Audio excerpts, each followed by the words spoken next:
কোনটা নেবে? সবই তো সুন্দর। আজকের কখন বানাইছে? দুপুর না সকালে?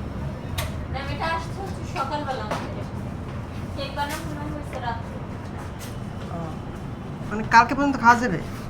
হ্যাঁ, 3 দিন। এই উপরে আছে রাইসা। আমি নিচে ওই যে কেকটা খাবো। কালো কালো চকলেট। হ্যাঁ আমার একটা সমস্যা দিন। বাচ্চা মানুষ তো খাইলে কোনো সমস্যা হবে না। না পার পিস কত? 40 টাকা। আমি এটা নিচ্ছি পিস নিয়ে নাও। কিছু কিছু নিয়ে নাও না কিছু।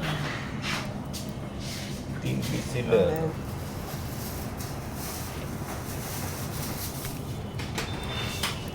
মিষ্টির বাহারে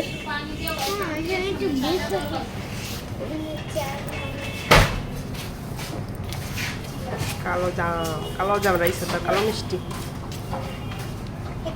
50 টাকা। শর্ট আমার দাদা শরবত শর্ট দাম বানাইছে। আমার দাদা এগুলো আনতো না হ্যাঁ লালগুলো আনতো